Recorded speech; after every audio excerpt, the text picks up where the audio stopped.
I want to take us today to James real quick. All right. Chapter 1, because we got so far.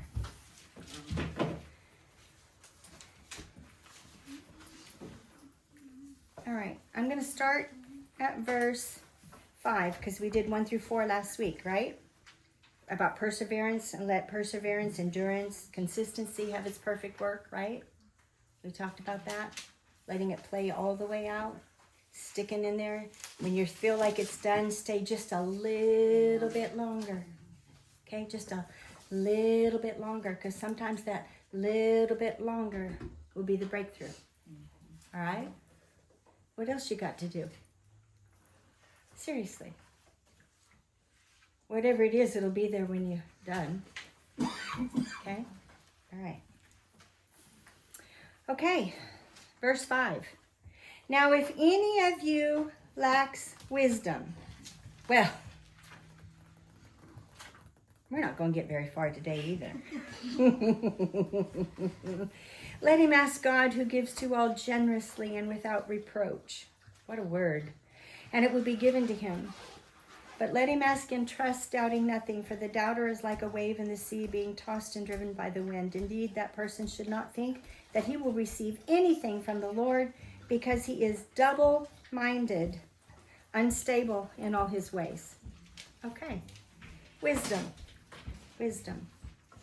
Well, I was going to go to the 1828 and pull up the definition of wisdom, but I decided instead to show you this one.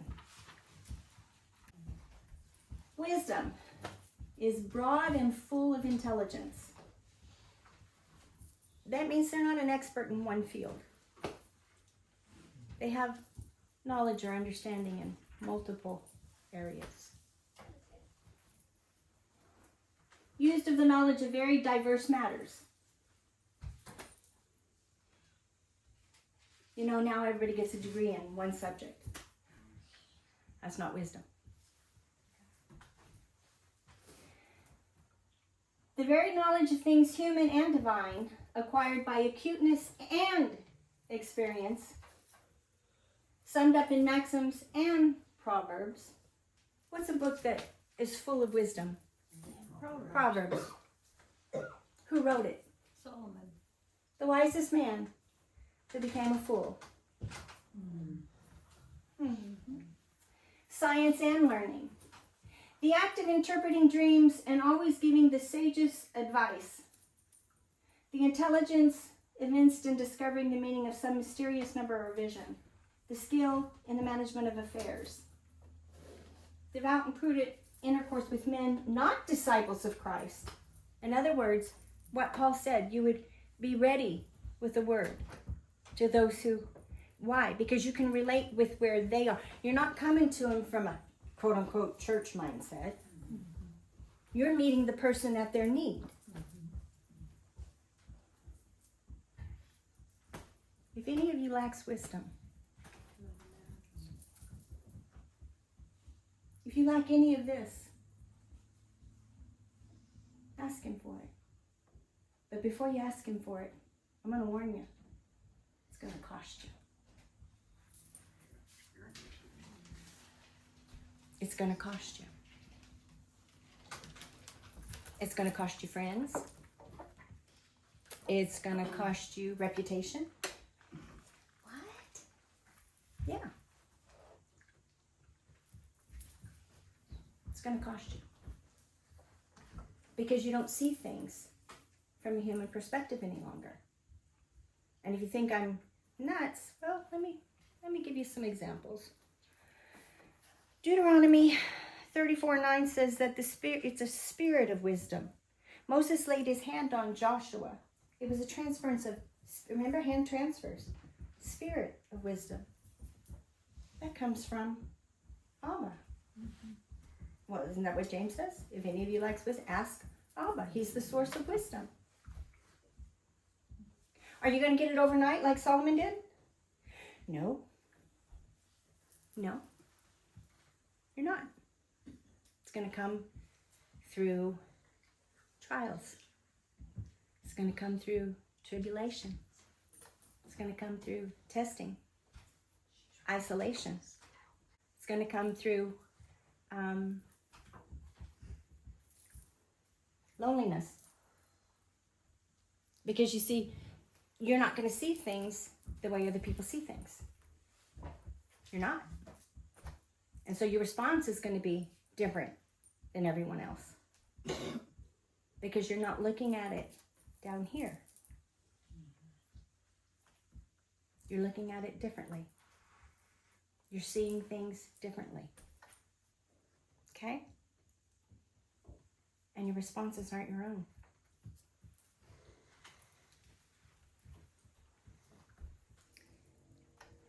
Second Chronicles 1:10 says that wisdom is established to govern.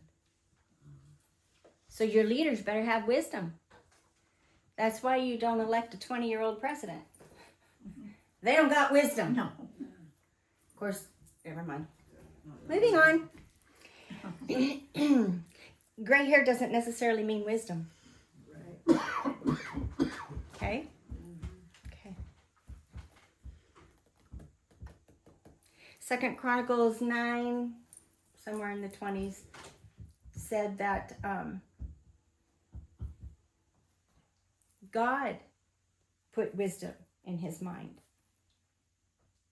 God put wisdom in his mind. So if I'm going to ask for wisdom, and it comes through experience,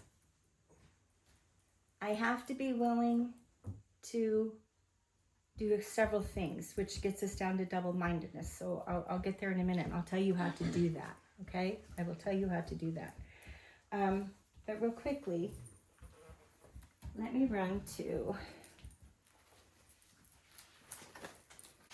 I'm going to go to Job chapter 12. Did you know Job had a lot of wisdom? Job chapter 12, verses 12 through 13. He says, shouldn't the... Well, I'm going to start at 11. No, I'm going to start at 10. Talking about God. In his hand is the life of everything and the spirit of every human being. Shouldn't the ear test words?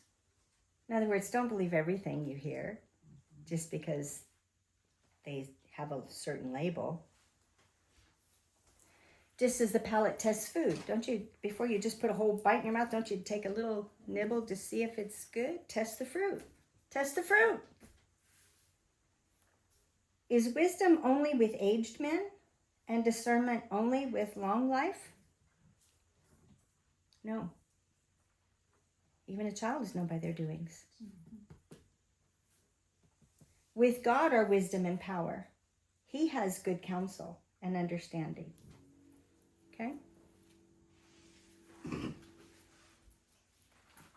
I'm going to run to Job 28.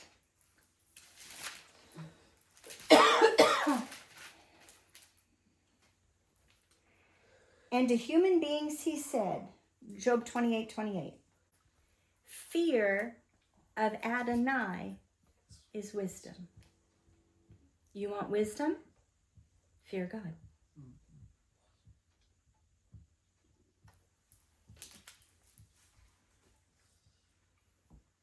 Shunning evil is understanding. Wisdom isn't just knowing what to do. It's also knowing what to avoid, what not to do. Okay? That's wisdom. Not just knowing what to do, but knowing what not to do. Being able to cut it correctly. Being able to look beyond the surface at what is the root and the core and the depths inside the heart. And that belongs to God. Okay, let me go back to James. Now, if any of you lacks wisdom, let him ask God, who gives to all generously, overflowing. Okay? Without reproach. He's not going to, oh, no, what? Now, what do you want that for?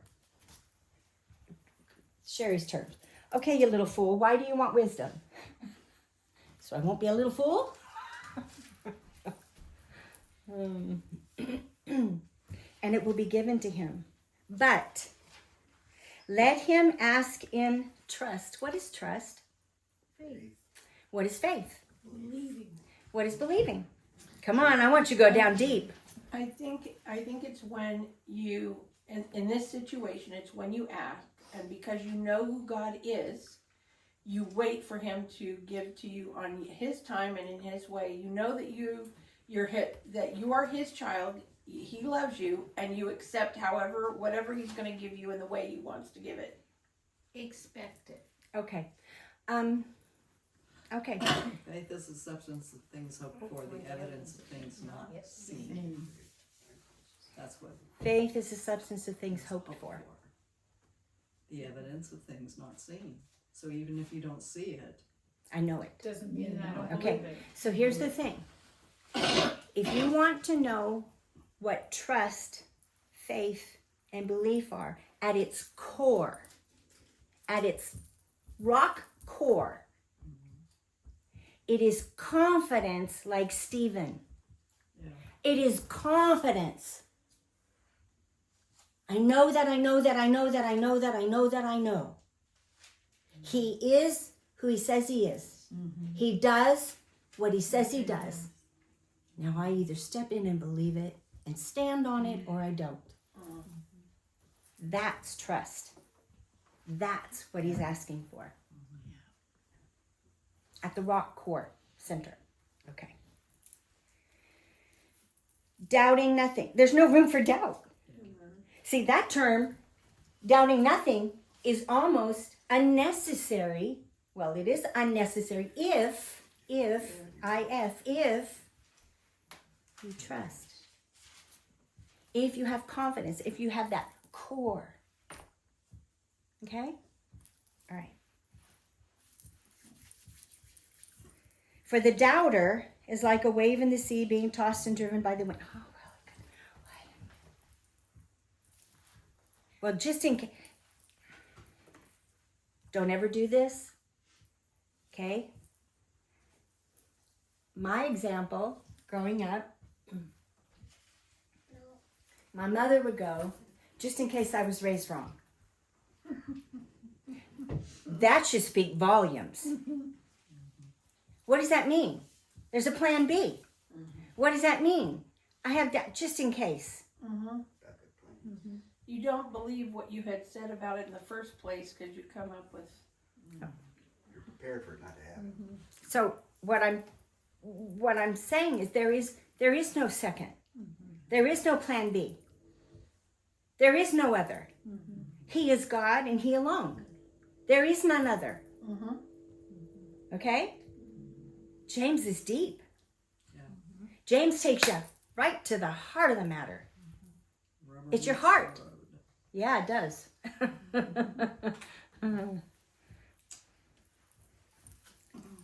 For the doubter is like a wave in the sea being tossed and driven by the wind. Indeed, that person should not think that he will receive anything from the Lord, because he is double-minded, unstable in all his ways. So, how do you stop the double-mindedness? How do you get to that place where you know that you know that you know that you know that you know? So, if you have not yet done this, and if you've only done it once, I would suggest you do it again and again and again and again and again. Because we're human and we walk in this world, and it needs to happen again and again and again and again. You find a spot on the floor, and you put your face down on the floor, and you sprawl out on the floor, so that there's nothing but you and him. Nothing. And you surrender everything. And you don't get up from that spot until you have submitted to what he asks of you. That's how you get rid of double-mindedness. Fully surrendered. Fully submit.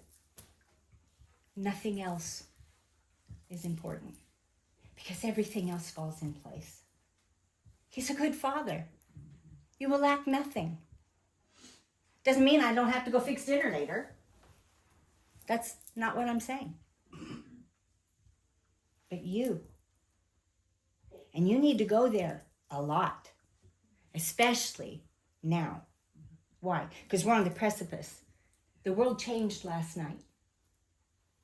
In a dramatic way, the world changed last night. And it's not going to get any better. And if you want to walk through it, you're going to need to walk with wisdom. You're going to need to walk all in, fully surrendered, trusting his Spirit to guide you.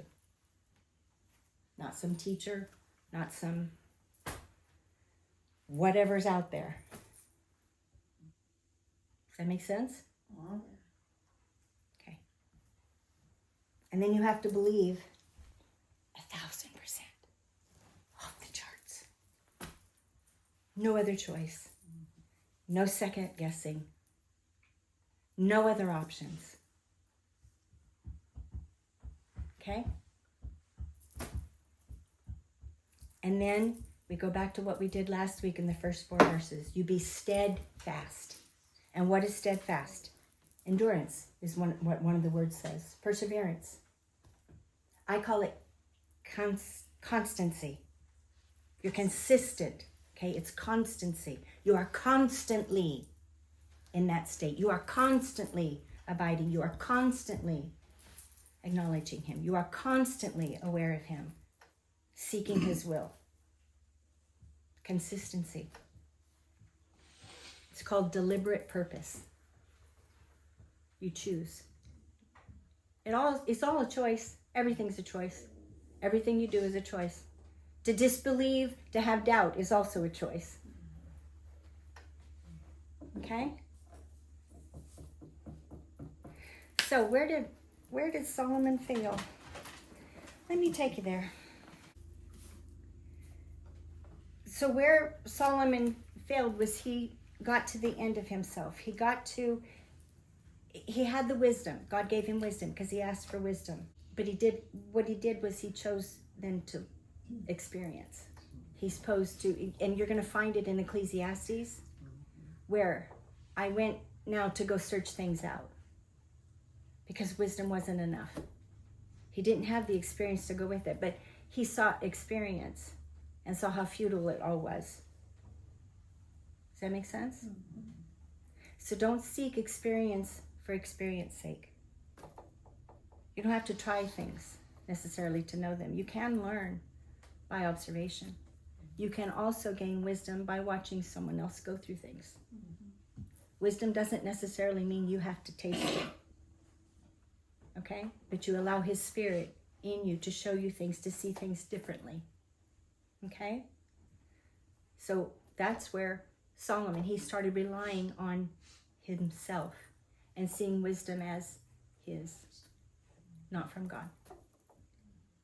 Okay? That's why I say, you constantly lay out. You constantly put your face down. You constantly surrender. Okay? It's a check. Checks and balances. All right? That's the end of James for the day.